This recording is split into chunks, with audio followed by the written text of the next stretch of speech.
3 बरस से हम यहाँ बिहार में काम कर रहे हैं। बिहार के गांव-गांव में पैदल चल के गए। क्या आपने देखा कि जन स्वराज कोई जातीय आधार पर बैठक करता है? जन स्वराज जाति और धर्म की बात नहीं कर रहा है। अगर उनको मुसलमानों की इतनी ही चिंता है तो जन स्वराज अपनी ओर से घोषणा कर रहा है कि जहां पर वो मुसलमानों को टिकट देंगे वहां पर जन स्वराज मुसलमान नहीं लड़ाएगा। वो भी अब ये घोषणा कर दें कि जहां पर जन स्वराज मुसलमान लड़ाएगा वो भी मुसलमान को नहीं लड़ाएंगे। अगर उनको भाजपा को हराने की इतनी चिंता है तो ये घोषणा करके देख लें। वो नहीं करने वाले। जब तक बिहार के लोग नेताओं के बच्चों के लिए वोट देते रहेंगे तब तक नेताओं के बच्चे बढ़ते रहेंगे।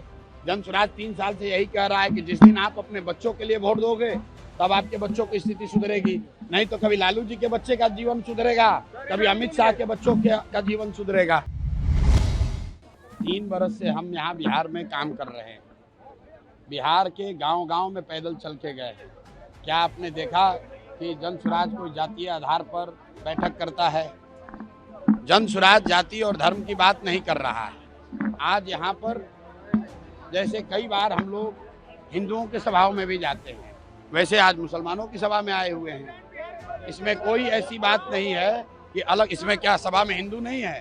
तमाम हिंदू साथी यहाँ बैठे हुए हैं। आपने घोषणा और किया कि जहाँ से मुसलमान और कन्वेयर खड़ा करेंगे वहाँ से आप नहीं खड़ा करेंगे। मैंने ये कहा है कि अपने आप को मुसलमानों के रहनुमा कहना, जो दल अपने आप को मुसलमानों का रहनुमा बताते हैं, अगर उनको मुसलमानों की इतनी ही चिंता है तो जन स्वराज अपनी ओर से घोषणा कर रहा है कि जहां पर वो मुसलमानों को टिकट देंगे वहां पर जन स्वराज मुसलमान नहीं लड़ाएगा। वो भी अब ये घोषणा कर दें कि जहां पर जन स्वराज मुसलमान लड़ाएगा वो भी मुसलमान को नहीं लड़ाएंगे। अगर उनको भाजपा को हराने की इतनी चिंता है तो ये घोषणा करके देख लें। वो नहीं करने वाले। अशोक चौधरी कह रहे हैं कि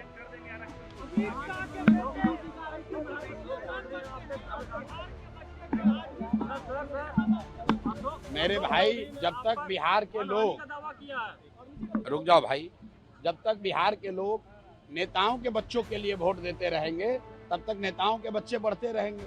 जन स्वराज 3 साल से यही कह रहा है कि जिस दिन आप अपने बच्चों के लिए वोट दोगे तब आपके बच्चों की स्थिति सुधरेगी।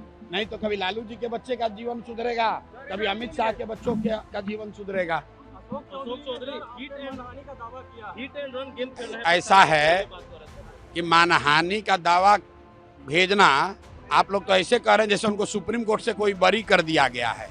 अरे भाई, उन पर आरोप लगा और आरोप का जवाब देने के बजाय अपने किसी वकील से 2 पन्ने का एक नोटिस भेजे हैं, तो हमारी ओर से भी कोई वकील उसका जवाब दे देगा। और आपके माध्यम से ये बता दे रहे हैं, ये पहले भी हमको मानहानि का नोटिस भेजे थे, ये दूसरी बार भेजे हैं। आज 2 दिन के बाद अब इनका और खुलासा करेंगे तो एक और नोटिस बनाकर तैयार कर ले। प्रशांत किशोर अशोक चौधरी से डरने वाले हैं? ये 10 को नोटिस भेजेंगे तो भी इनका जान नहीं छोड़ने वाले।